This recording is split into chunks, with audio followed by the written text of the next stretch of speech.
রাক্ষসী পেটে ধরেছিলাম, মান সম্মান মাটিতে লুটাই দি। এত করে কই আল্লাহ দিও না, এত আল্লাহ দিও না, কই ছোট মানুষ বড় হলে ঠিক হয়ে যাবে। এখন এখন কি হয়েছে?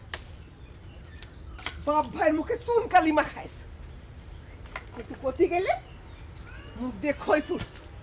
এখন চুপ করে বসে আছে কেন? মনে হচ্ছে বোবাই ধরিছে। মা খবরদার, খবরদার ওই মুখে মা কবি না। ডাইনি ঘনে খান, ডাইনি পেটে ধরেছিল। এ বাড়িতে এত অভাব ছিল, কষ্ট ছিল, তারপরেও সুখ ছিল। এখন এখন কি হয়েছে? এই বাড়ির মানুষগুলো ঘিরে শুধু সে করতেছে সব। আমার আর সহ্য হয় না। ছোটবেলায় মরে গেলেন না কেন? তাও আমার এত দুঃখ হতো না, এত এত সে শুনতে হতো না মানুষের কাছে। কি হলো? বড় মেয়ে কি করছে?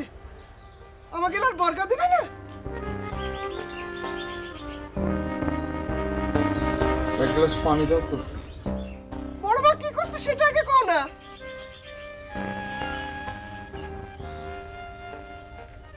ও কিছু খেয়েছে? খেলেই বাকি আর না খেলেই বাকি। আহ, এত অস্থির হচ্ছ কেন মা? সব করছি।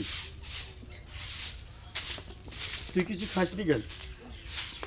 আই, এত আহ্লাদ দিবি না।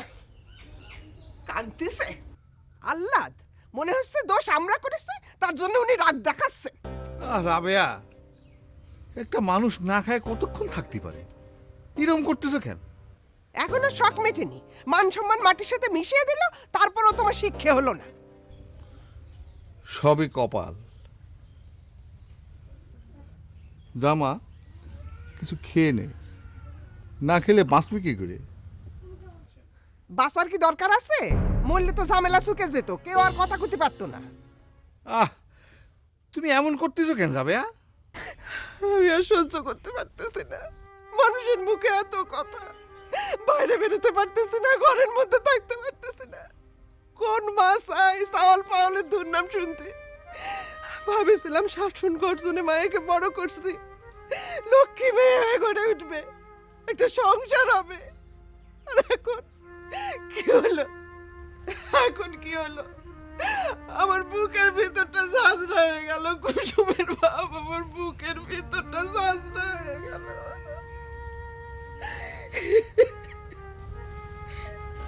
আমারও কি কম স্বপ্ন ছিল? সোনার টুকরা সাওয়াল দুইটা আমার। সংসারে অভাব থাকলেও লোকে যেন কতি না পারে যে সাওয়াল দুইটার স্বভাব খারাপ। সব স্বপ্ন ভেঙে এলো, সব। আমারে মাফ করে দাও। আমার শুনে আর তোমাদের কোনো কথা শুনতে হবে না। আমি এই জীবন রাখবো না। তুই এসব কি করতেছিস? কি লাভ হয়েছে? মানে এই কথা কইস না মা, আমাকে এমন শাস্তি দিস না, শাস্তি দিস না আমাকে।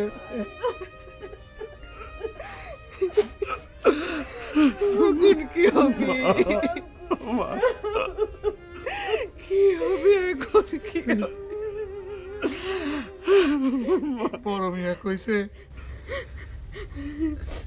একটা ভালো সাওয়াল দেখে কুসুমরে তাড়াতাড়ি কুসুমরে তাড়াতাড়ি বিয়ে দিতে।